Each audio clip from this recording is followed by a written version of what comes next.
Today I want to talk to you about perseverance. I thought I'd talk to you about persistence today, or maybe it's more perseverance. I've been thinking about this because I can feel my enthusiasm levels flagging a little bit. You know, I was really ahead of schedule with these videos for quite a while and I let it slip, and now I'm finding it hard to catch up. I could stop, or I could take a little break, and I might do that. It's no biggie really. But it really got me thinking about why I would consider stopping. Running out of ideas maybe, not enough feedback, not enough likes or subscribers, not enough time maybe. All of these things could very easily describe the situation a new illustrator might find themselves in. 100% effort for the first month, maybe you get a little bit lazier in the second month, the third month comes and goes, and you still haven't got a paying job yet and you're wondering if you should just give up. Many do. They'll try out freelancing straight out of college, realise how hard it is and apply for a full-time grown-up job somewhere else, then they're on a different path, possibly never to return. Now this is a hobby for me. I started partly because I wanted to try and help people out, but it's also served as a really engaging creative outlet for me during lockdown. I've learned how to shoot and edit video to an acceptable level. I've enjoyed putting what I've learned over the years down on paper and organising my thoughts. It's definitely helped me clarify some of my opinions on the industry. I've also had to do a lot of research and learn new things to give you a more balanced and complete overview. But I could stop now and it would make no difference to my life really. I've learned some new skills and put out some half-decent content into the world. Mission accomplished. When I left university, I tried to be an illustrator for what seemed like a long time at the time. But looking back, it was not much longer than a year. But a year seems like a long time when you're not making any money. A very long time. Slowly, my enthusiasm left me, my insecurities grew, and my need to make money became overwhelming. I had a part-time job, which eventually became a full-time job, and all of a sudden I was packing up my studio, selling my graphics tablet and feeling pretty depressed about the whole situation. In that first year, I did a handful of paid illustration projects. Nothing flashy, but looking back, I think it was a decent start to a creative career. I had more technical skills than I did actual creativity, but that's all right. I don't think about this ever, really, now, because I'm pretty satisfied I'm where I'm supposed to be, career-wise, but that wasn't always the case. I had 6 or 7 years where I hated myself for failing, full of regret. I was working in unsatisfying jobs I hated. I was really miserable for quite a long time. I thought I'd blown it. What if I hadn't given up? Would I be a successful illustrator by now? Maybe. Or maybe I'd still be struggling to make a living. Who can say? What I do know is I found the right path eventually. So I'm at peace with my decisions and failures now. I learned a lot from my many, many failures over the years. So back to you now, after that self-indulgent ramble. What if you were at the start of your illustration career and you find your enthusiasm waning and you're thinking about giving up? Well, whether you do or you don't, it's not going to be easy. You might quit freelancing to go and work in a bank, for example, and your money stress will disappear after a while, and in that respect, your life will be easier. But if you're anything like me, that will be a very tough mental path you're taking.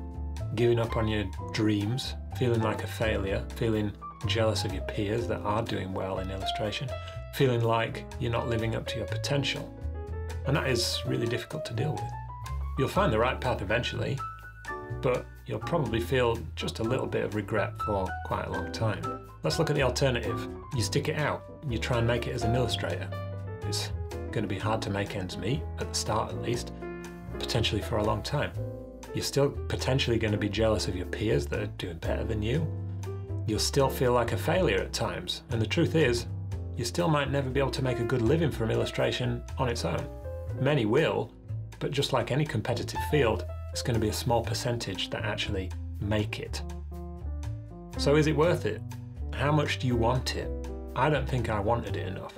I've met a lot of young illustrators that don't seem to want it enough either, and it shows in their work. They're not really in it to win it. They don't want to put in the hard work. They're not committed to a long-term uphill battle to make a name for themselves.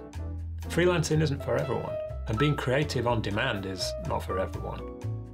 The way I see it, there are some people that have the drive and enthusiasm to persevere with a creative career, and there are some that don't. Those that don't won't make it unless they are exceptionally talented and they find themselves in a lucky situation where clients are queuing up with little or no effort required. For those that do have the drive and the enthusiasm, not all of them have the skills and the talent to actually succeed, so it can become an endless uphill battle trying to make it for too long. We all know the guy in the pub that's a bit too old to still be trying to make it with his band. Talent isn't essential, and skills can be learned. If you've got the enthusiasm and drive, you also need to develop a wisdom and rational, objective attitude towards your career. If you're plugging away by yourself for 2 years, let's say, in one style, and you're not getting anywhere, you need to take a step back and think about your strategy. It's not working. So stop, try something else.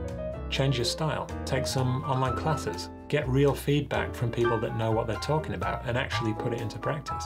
There's a saying among software startups, I think, that I've read about a few times. I don't know how it started really, but they say, fail fast. The idea being that you make something good enough quickly and as cheaply as possible, ship it out to customers and get real life feedback as quickly as possible. If it's successful, you take the feedback on board and invest a bit more time and a bit more money into it and make something better.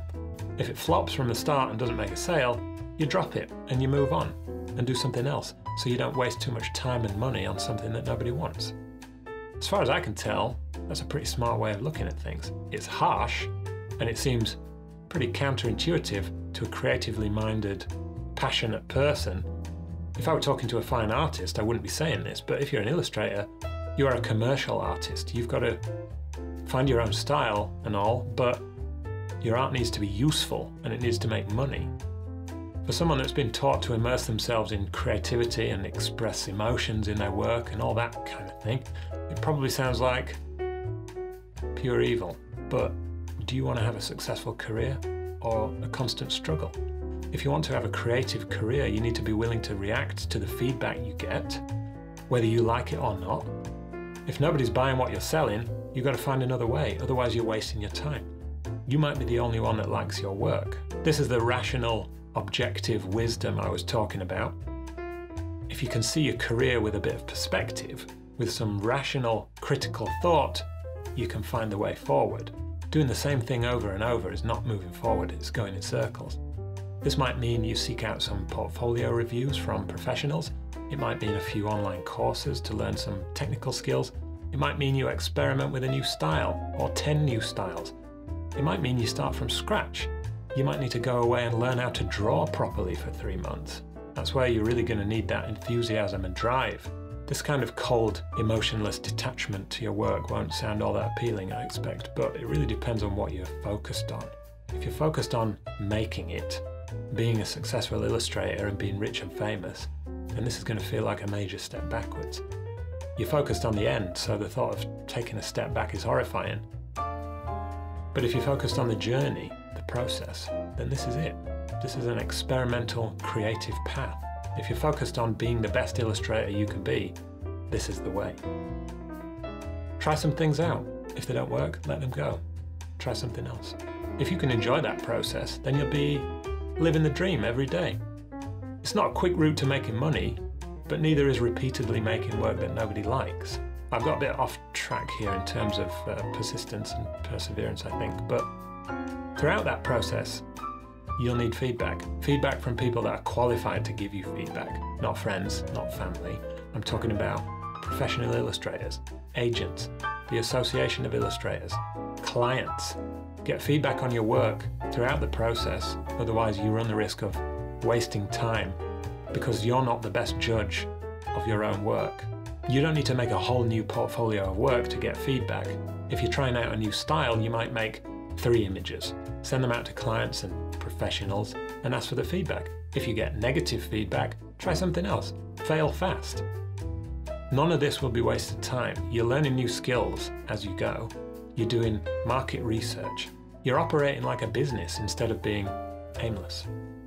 If you're persistent in asking for feedback, people will recognize your drive and enthusiasm and they'll begin to see that you are determined, fearless, focused, and someone that they should take notice of. I'm not suggesting you do this forever, but if you do it fast, you'll find the right path a lot quicker than churning out the same old work that nobody wants. In my current role, I've seen different types of illustrators submitting their work over the course of the last several years. Some artists have submitted their work regularly and consistently for years, but it never changes. It's the same old stuff every time. And if I didn't like it 3 years ago, I definitely don't like it now. They're persistent, but they don't have the wisdom that I've been talking about. There are others that submit their work once and never try again after the first rejection or lack of response, more likely. They don't have the drive or the enthusiasm. Then there's the people that submit their work like clockwork every 6 months or a year, and I can search their name in my email inbox and see the progression of their work over the last 4 or 5 years in some cases. They've got the drive and the wisdom. And some of them might still have a way to go in terms of style and quality, but my God, I have to be impressed at their ability to keep moving forward and adapting and trying new things. They're enthusiastic, they learn new skills, and they take feedback on board. That's the kind of passionate artist I want to work with. Even if their work isn't the best it can be right now, I know it will be before too long. I take notice of those artists. I work with some of those artists right now, and the ones that I don't work with, I'm really rooting for them to succeed. If I'm reviewing an artist's portfolio, I want to think that this artist will actually take on board the things that I say. If they come back to me in a couple of months and show me that they've taken steps to improve their work, I'll happily continue helping. But do you know how many follow-ups I get after I've reviewed someone's portfolio? Not many. I've enjoyed this one. It's felt a bit more personal. Maybe slightly more like a personal rant.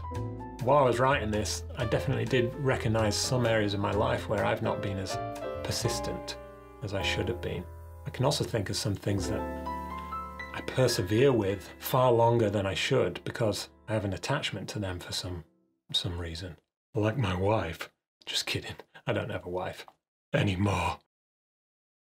A couple more videos here. See you next time.